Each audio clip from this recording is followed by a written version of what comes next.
사람이 살면서 근심이나 염려를 완전히 떨쳐버릴 수는 없을 겁니다.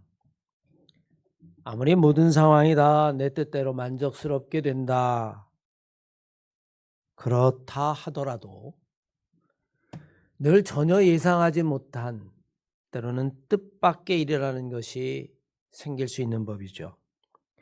그런 불안함은 겉으로는 드러나지 않을 뿐이지 항상 삶 속에 내재해 있는 그런 것이고, 평생토록 편안한 삶은 어디에도 없고 단지 불안의 요소가 아직 드러나지 않은 것뿐일 수도 있습니다. 여러분들은 살면서 불안을 느껴본 적이 있습니까? 불안하다면 언제 불안하십니까? 우리는 살면서 느끼는 불안, 두려움, 때로는 공포, 이런 것들은 서로 좀 다른 것들입니다. 공포나 두려움 같은 것은 인과적이고 경험적이라고 이야기합니다. 좀 쉽게 설명하면 이런 거겠죠. 어렸을 때에 사나운 강아지에게 물린 사람은 이 다음에 커서도 그 강아지를 보면 공포심을 느끼게 되죠. 어렸을 때 물에 빠져가지고 죽을 뻔한 사람은 살면서 물만 보면, 깊고 푸른 강물만 보면 공포감을 느끼기도 하고 두려움을 느끼기도 합니다. 경험적이고 원인이 있기 때문에 인과적이라고 이야기를 하죠. 이런 감정은 옆에서 누군가가 자기를 지켜주고 그 사나운 짐승보다 더 센 사람이, 힘센 사람이 옆에 있으면 이런 공포는 쉽게 극복이 되기도 합니다. 그러나 불안이라고 하는 것은 좀 더 다른 감정이고 다른 개념입니다. 불안은 훨씬 더 본질적이고 그리고 내적이고 때로는 무의식적일 때도 있습니다.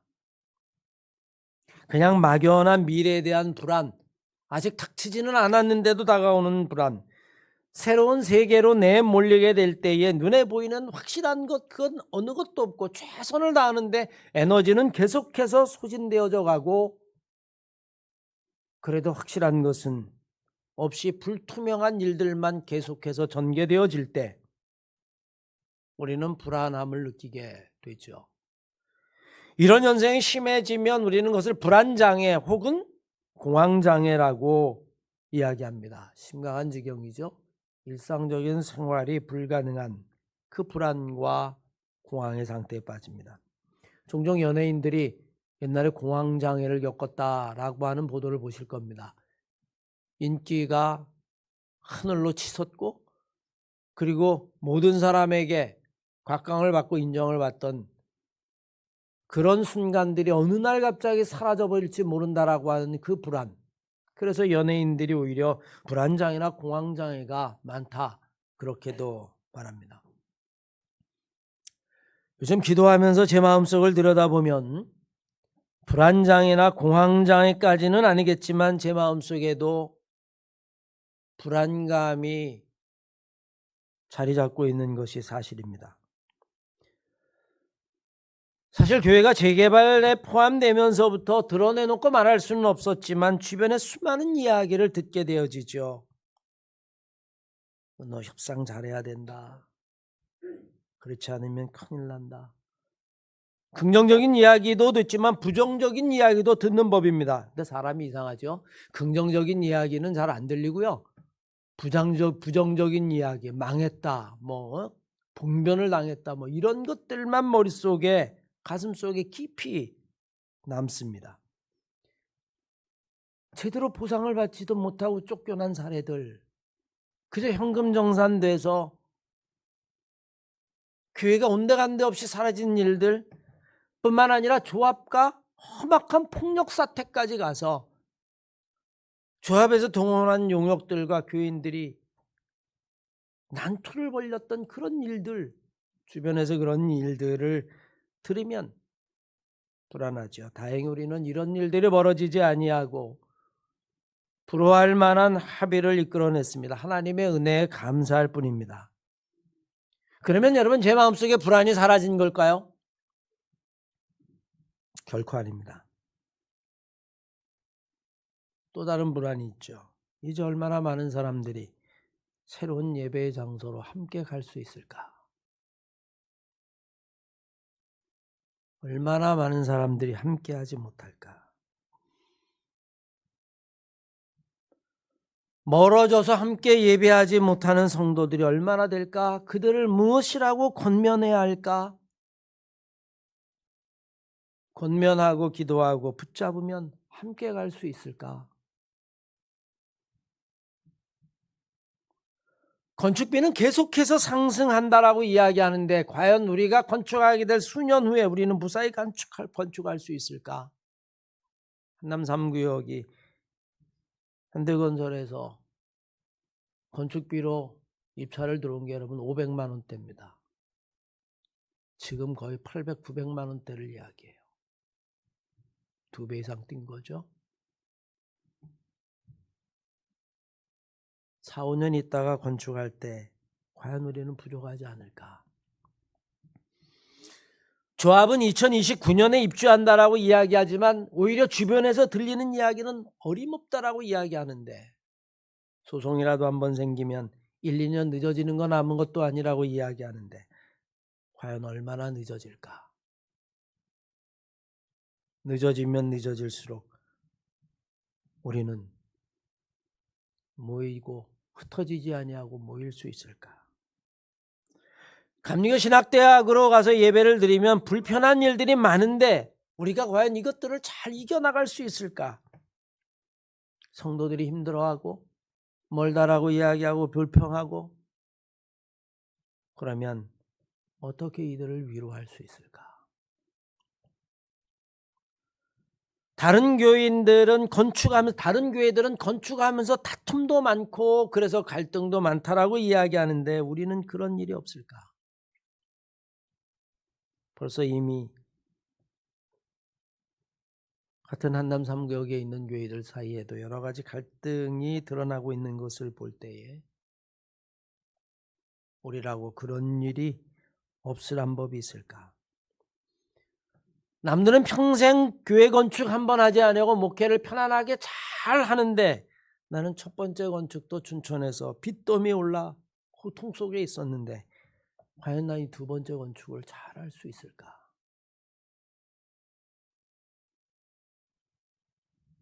4년, 5년 후에 우리는 몇 사람이나 새로 지은 교회에 들어올 수 있을까? 어떤 날은 여러분 뜬 눈으로 밤을 새웁니다.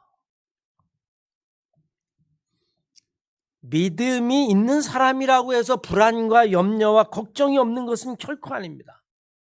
주님도 우리에게 분명히 말씀하셨어요. 마태복음 6장 34절 이하의 말씀에 보면 그러므로 내일 일을 위하여 염려하지 말라. 내일 일은 내일이 염려할 것이요 한날의 괴로움은 그날의 족하다. 지금도 그 괴로움이 있는데 내일 일은 내일 염려해라. 어쩌면 여러분 우리는 염려와 불안의 연속이라고 이야기해도 과언이 아니죠.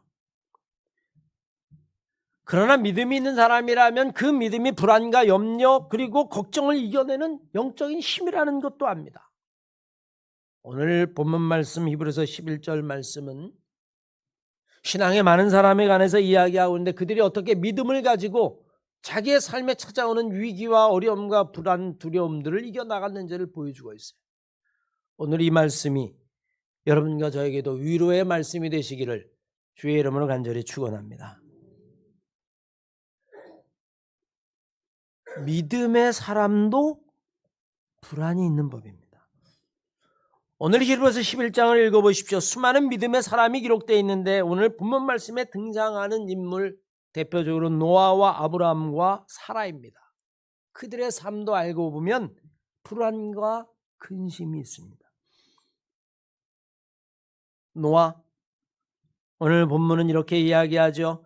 노아는 아직 보이지 않는 일에 경고하심을 받아라고 이야기합니다. 아직 일어나지도 않은 일에 대하여 노아에게 준비하라고 하신 하나님의 말씀, 하나님의 경고의 이야기를 듣습니다. 그리고 노아는 그것을 준비해 나가기 시작하죠. 여러분 조금만 상상해 보면 노아 주변에 있는 사람들이 노아를 얼마나 조롱하고 비웃었을까를 상상해 보는 것은 그리 어렵지 않습니다.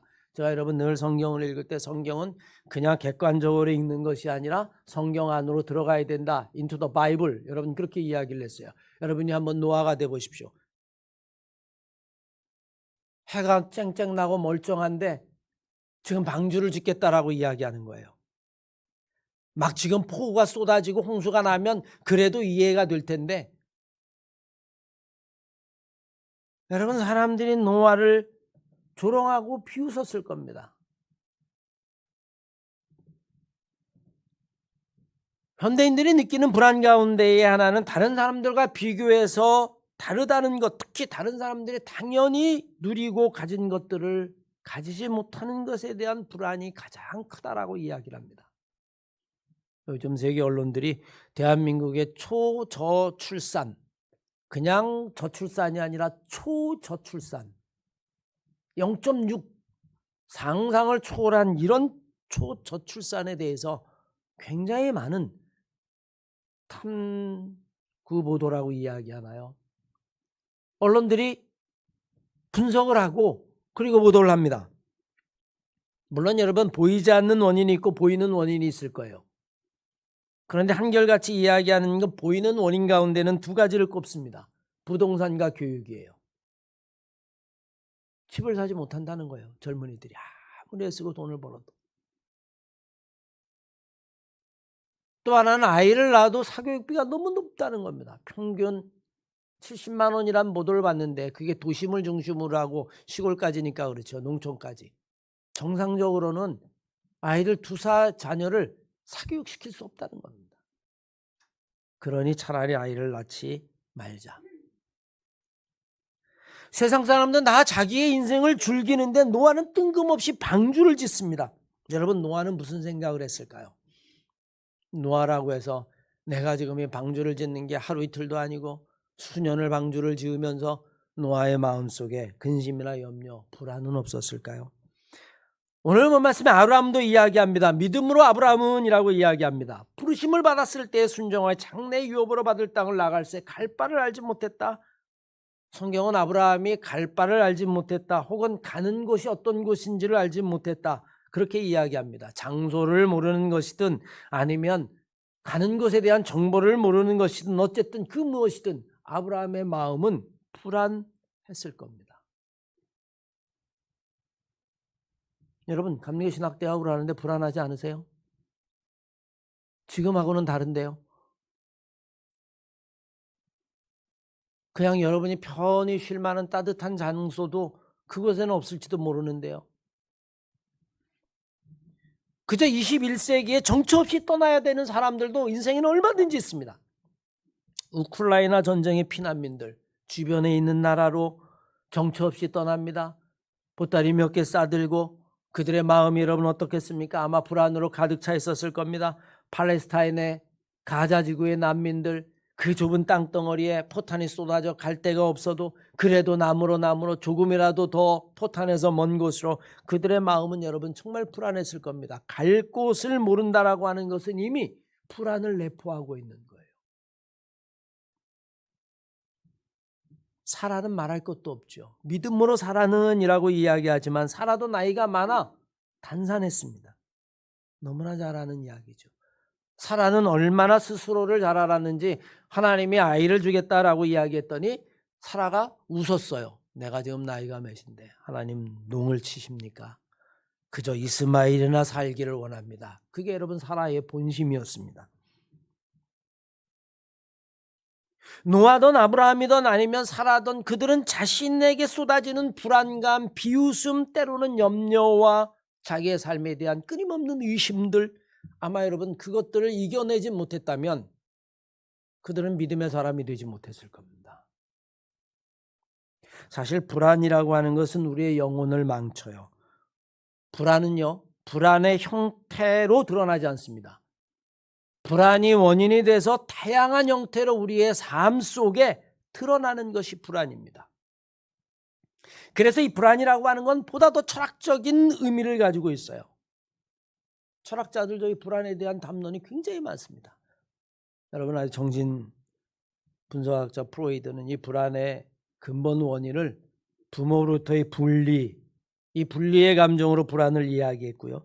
또 하이데커는 인간 자기의 존재가 사라지는 것에 대한 다자인, 그 존재에 대한 불안을 이야기도 하고요. 수많은 불안을 이야기하는데 왜 그러냐면 이 불안이 다른 형태로 나타나기 때문에 그렇습니다. 우리는 그게 불안 때문이라는 걸 모르는 것뿐이죠.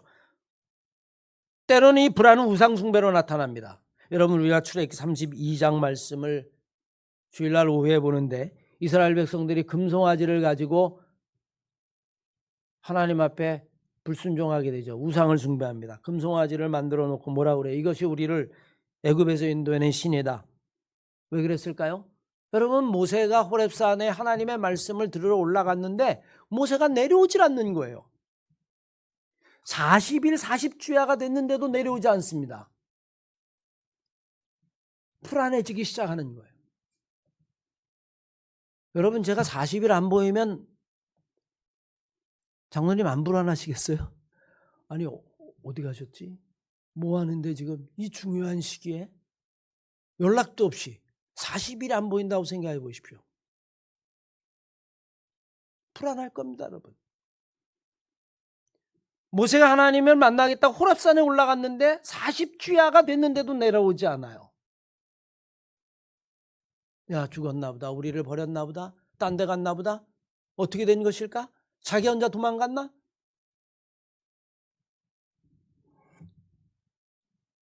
광야를 지나긴 지나야 되는데 그 불안을 해소할 수 없으니까 그들은 여러분 금으로 송아지를 만들고 이야기합니다. 이제 앞으로 이 금송아지가 우리를 이 애굽에서 인도해낼 자다. 이것들이 우리를 이끌 것이다. 우상의 원인이 뭘까요? 불안입니다.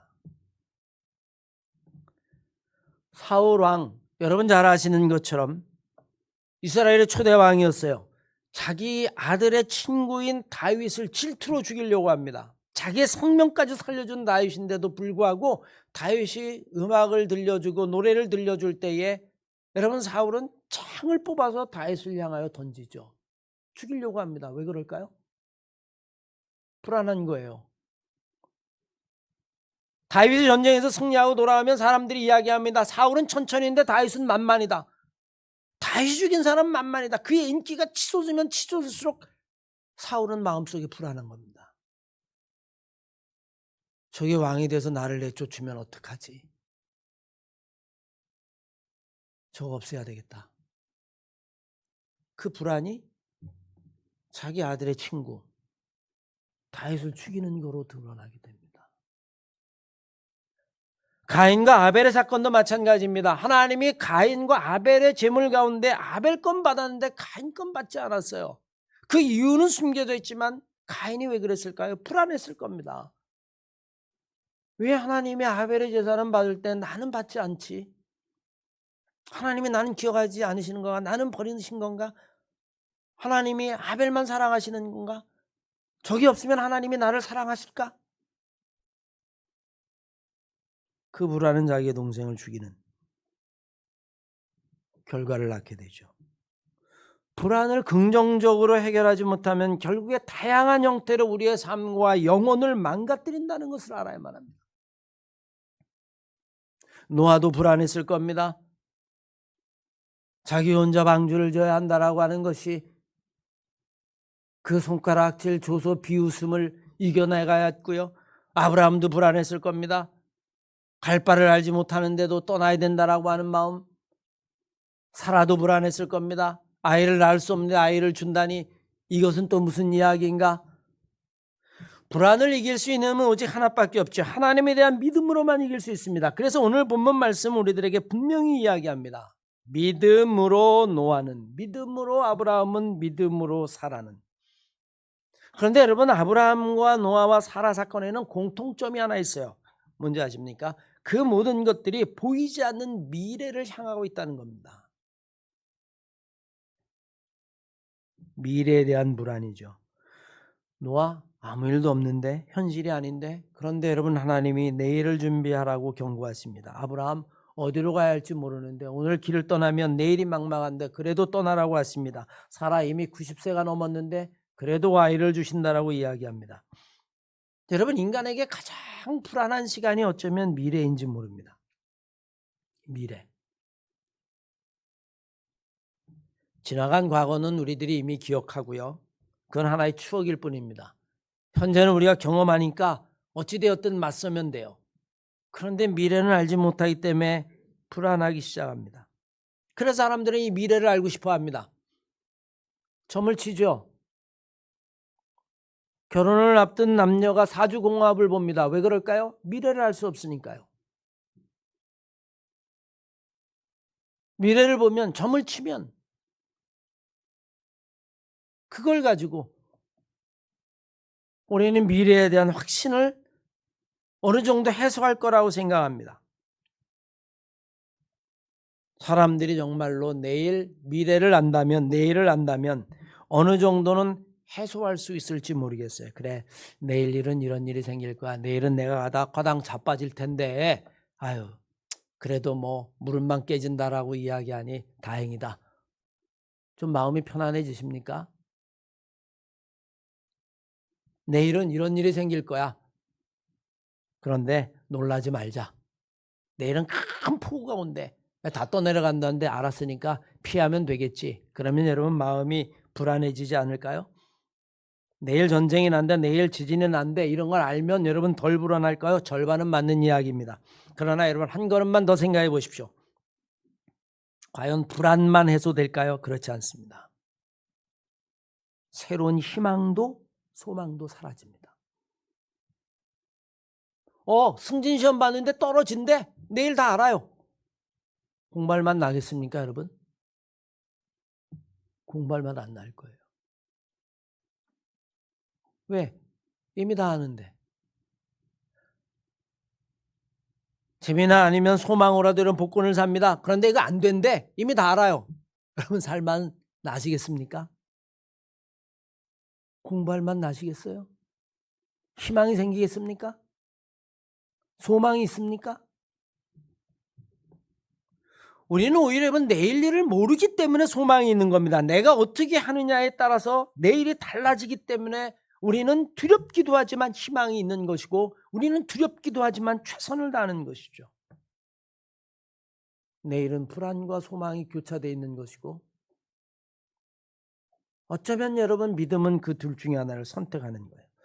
오늘 본문 말씀은 믿음의 사람들을 나열해 놓은 것이 아니라 그들의 믿음으로 말미암아 어떤 결단을 했는지, 어떤 삶을 살아가는지, 때로는 그로 말미암아 받은 축복이 무엇인지를 순서대로 기록해 놓고 있어요.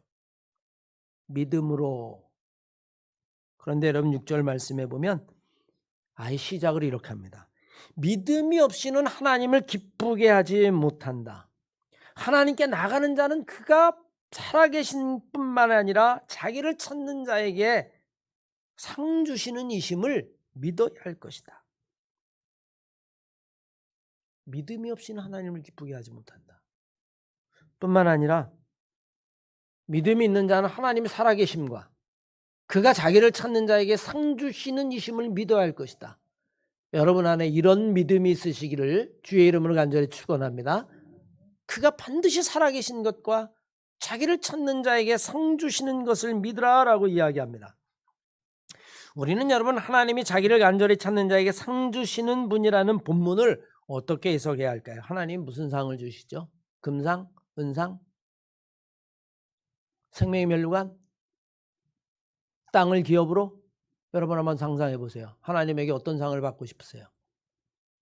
신약과 구약에 의하면 여러분 이 상의 의미가 좀 다릅니다. 구약은 주로 기업, 땅, 여러분 물질적인 것이라면 신약에 놓으면 생명의 멸류관 아니면 구원, 여러분 이렇게 바뀌게 되어집니다.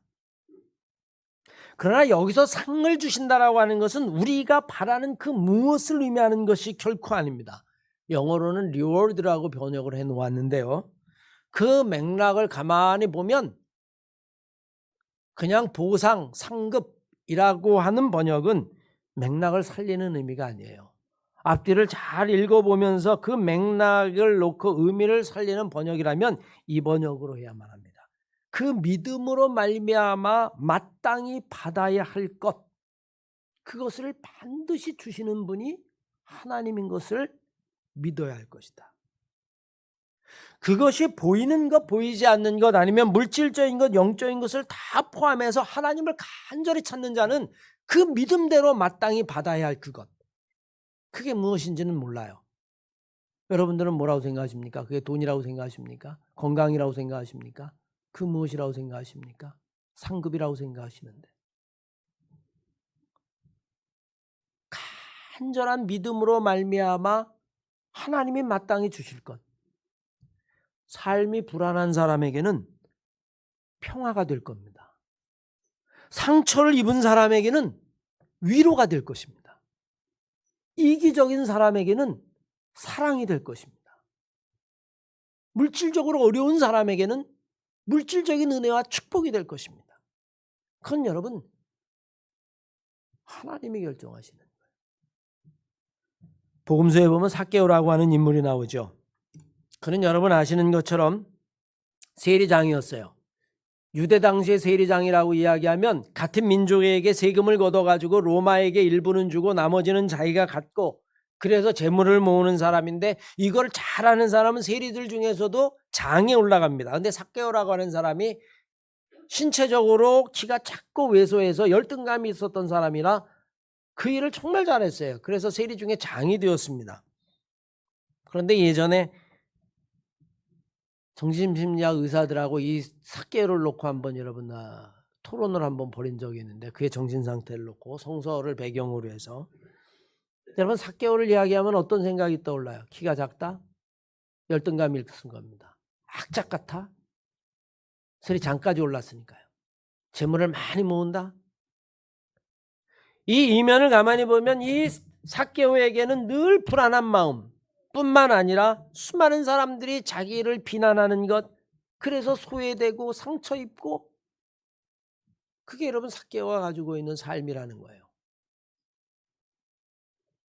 내가 어떻게 해서라도 내가 돈을 벌어서, 내가 어떻게 해서라도, 그러면서 사람들에게는 손가락질을 받으니까 소외당하는 것이고 상처 입는 것이고, 유대인들이 기도할 때마다 나는 세리와 같지 않음을 감사합니다. 저 세리, 저 세리, 저 죄인된 세리, 그 이야기에 늘 등장하는 삭개오.